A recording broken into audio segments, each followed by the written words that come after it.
From the words of Parker Palmer, in times of deep darkness, we not only need light, we need to be the light for one another. This is a message we must take to heart. Before the Buddha died, the story is told that he looked into the faces of the frightened, onlooking crowd and said, "Make of yourself a light." We are the frightened crowd. We are the crowd that the Buddha looked into as he drew his last breath. We are the people who need to be light for one another. No one can provide all the light we need, but every one of us is the incarnation of God's love, and there is light within us to shine in our weary world. Let us make of ourselves a light.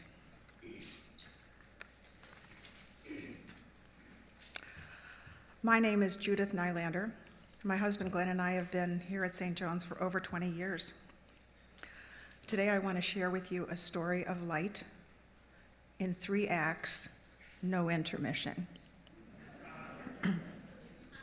Act 1. We have 3 daughters, and it was giving birth to them that changed me and introduced me to my life's work. Since the early 80s, I have been involved in birth work as a teacher, as a volunteer, and as a doula.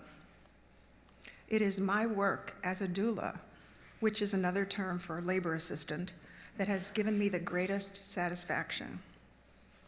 It was there that the light of purpose came on for me and was born into my heart and soul. To this very day, I feel the most like myself when birth is the topic.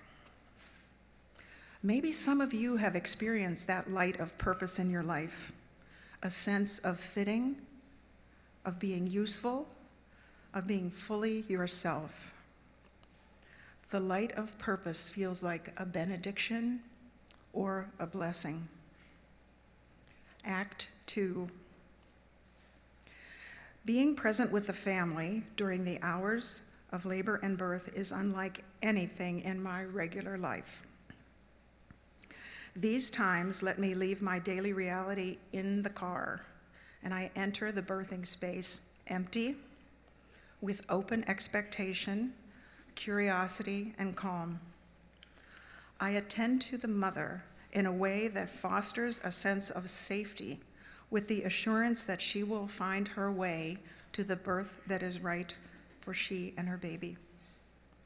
This also helps both parents and anyone else attending the birth, especially if they are unfamiliar with normal birth. No judgment, no criticism, no timetable.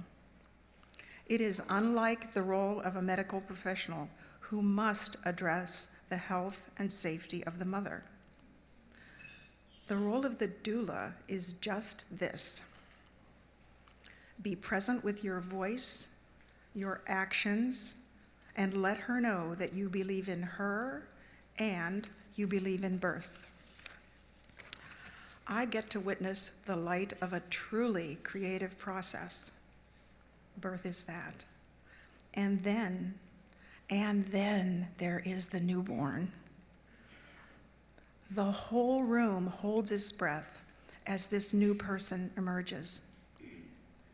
The mother feels a deep sense of relief and some disbelief at how efficient this last act sometimes takes place. Even a surgical birth has this moment of pause as the baby is born. Birth is as common as breathing and more remarkable than sending a man to the moon.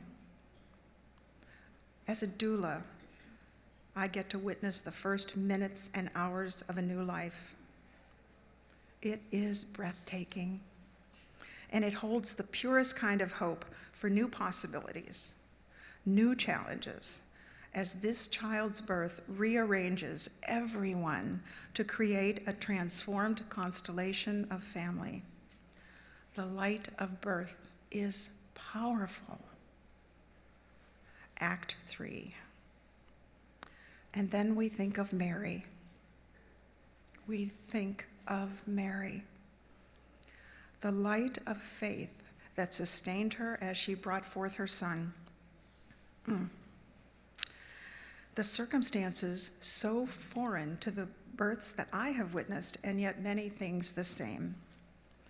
When the mother and the baby work through the days and hours, weeks, until all the stars align, and the mother gives birth to her child, the room or the stable is filled with a sense of another ordinary miracle.